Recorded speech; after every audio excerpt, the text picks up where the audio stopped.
Mes chers amis et auditeurs, bonjour.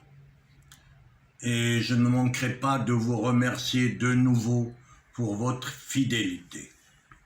Aujourd'hui, je vais vous parler des héros de tous les jours. Car la pandémie a mis sous les projecteurs des médias le corps médical. Il ne se passe pas un jour sans que les uns et les autres, gouvernants en tête, ne rendent hommage aux combattants du coronavirus. Loin de moi l'idée de méconnaître les mérites des soignants, des médecins et des scientifiques de la recherche médicale. Mais en toute chose, il faut raison garder.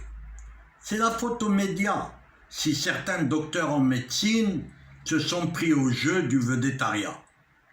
Ils ont vite compris le mécanisme de la popularité et certains sont restés dans le cycle alarmiste propice à la prééminence de la profession. Mais chaque chose a un temps et chacun a son heure de gloire. Toutes les professions ont leur héros, c'est les circonstances qui en décident. Ne croyez-vous pas que les boulangers qui transpilent dans les fournis aux aurores ne sont pas les héros de notre pain quotidien? Nous vivons en société, c'est-à-dire dans l'interdépendance des uns et des autres. Nous sommes toujours un héros pour les autres. Les médecins, les pompiers, les forces publiques et bien d'autres sont considérés à juste titre les héros du quotidien.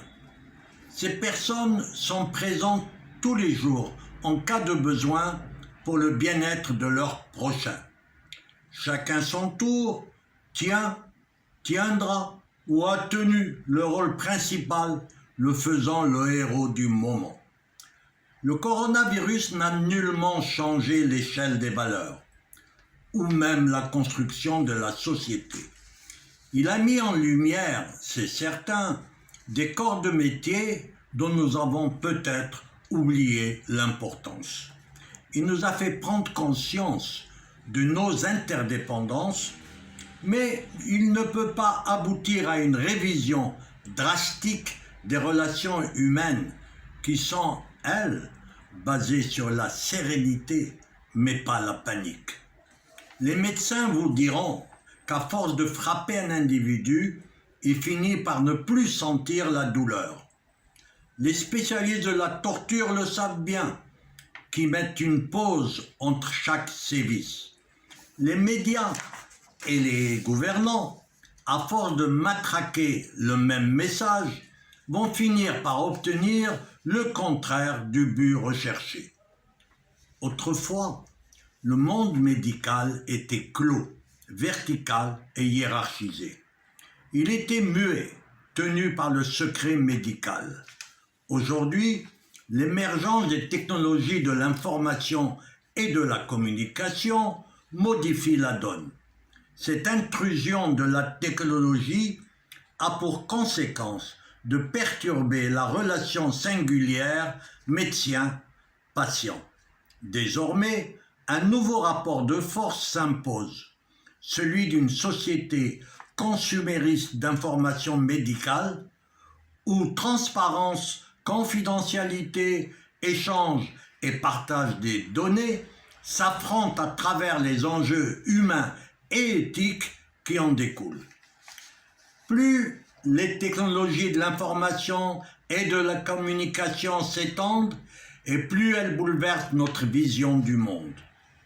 En ce sens, les notions d'échange, de partage et de flux qui matérialisent la capacité des parties à interagir se mélangent et se complètent.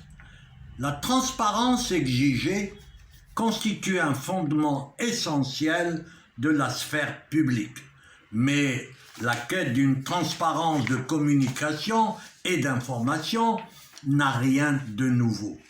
Ces 20 dernières années, la pression s'est amplifiée sous l'effet d'un mouvement de citoyenneté à l'allure de phénomènes de société. Ce phénomène s'est renforcé par l'émergence grandissante des médias dans le monde de la santé. À demain, si vous le voulez bien.